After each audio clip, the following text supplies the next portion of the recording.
In a new interview with MSNBC, former FBI Director James Comey says it never occurred to him that a picture he posted would be viewed as an assassination threat against President Trump. Now, Comey confirmed to MSNBC's Nicole Wallace that the Secret Service had interviewed him about this photo, shells, arranged into the numbers 8647. Trump allies have alleged he was calling for 86ing or getting rid of the 47th president. But here's Comey explaining the conversation he had with his wife after they found the shells on the beach. She said, 86 when I was a server, she did a lot of work in restaurants, meant to remove an item from the menu when you ran out of ingredients. And I said, well, to me, as a kid, it always meant to leave a place, to ditch a place. I said, that's really clever. So then she said, you should take a picture of that. And I did. And I posted it on my Instagram account and thought nothing more of it until I heard through her that people were saying it was some sort of a call for assassination, which is crazy. But I took it down.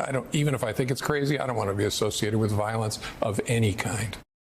Joining us now is Christopher O'Leary, former FBI counterterrorism official and senior vice president for global operations at the Soufan Group. Good to have you here. If that's what James Comey told agents, presumably that's what he told agents, what he just told Nicole, would they ask him to establish if it instead was meant as a threat against the president? How would they come to that conclusion? It's somewhat of an academic point, actually. First of all, the Secret Service has thousands of threats against president and former presidents every year. It is rare. Literally thousands. Thousands. It is rare that they would pull somebody in like this, certainly not a former director of the FBI. So the term 86 actually comes from Chumley's, which was a famous Prohibition-era bar here in New York City, and it was 86 Bedford Street. And they would give a warning to their patrons to get out the back if it was being raided by the police. Those patrons at that time were Hemingway, F. Scott Fitzgerald. So that's relevant because the term does not mean assassination. And the case law that the Supreme Court established and other lesser courts established in the late 60s, it has to be a true and legitimate threat that an objective, reasonable person would believe, for at least the statute for threats against the president, was intended to inflict serious bodily harm or death upon the president or former protectee.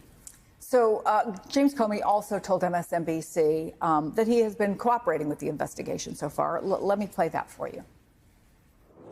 I got a call from the Secret Service that night asking if I would speak to them about it. Of course. I admire the Secret Service. They're pros. I spoke to them on the phone. Then they asked the next day when I got home, would I be willing to come in and meet them in person at the Washington field office, which again I did, and they were pros again.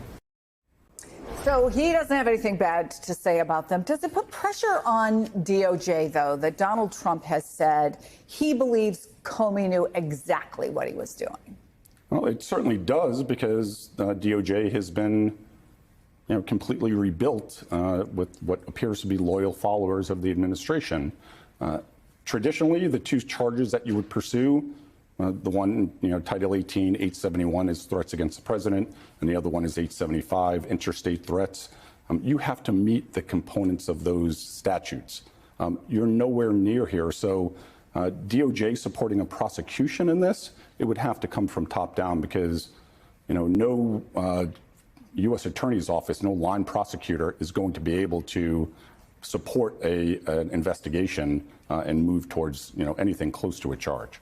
Can I ask you about the Ashley Babbitt case? I'm reminding people that she is the woman who attempted to storm the House Speaker's lobby during January 6th when the Capitol was stormed. She was shot and killed. And now the Trump administration has said they're ready to pay nearly $5 million to her family to respond to a lawsuit brought by her estate, according to two people familiar with the matter. What do you think is the message that is sent with this payout? I think it's appealing to the base. Again, she's become a rallying cry around the extreme MAGA base, those who wanted to, have the January 6th hostages released. Ashley Babbitt is definitely a victim. It's tragic that a young woman and a mother was killed, but there was nothing that was done wrong by the Capitol Police. They were exonerated. They actually went through their force continuum and tried to, not use lethal force. They did, but they were exonerated because it was within their standards. She is a victim and was manipulated by those putting out the disinformation or misinformation that led her to join QAnon, that led her to believe that the election was rigged and become part of a violent mob storming the Capitol that day. So if anybody should be compensating her family, it's those that have put out all of those falsities that catalyzed her to show up on that day. Christopher O'Leary, it's always good to have you here, especially on set. Thanks for coming in.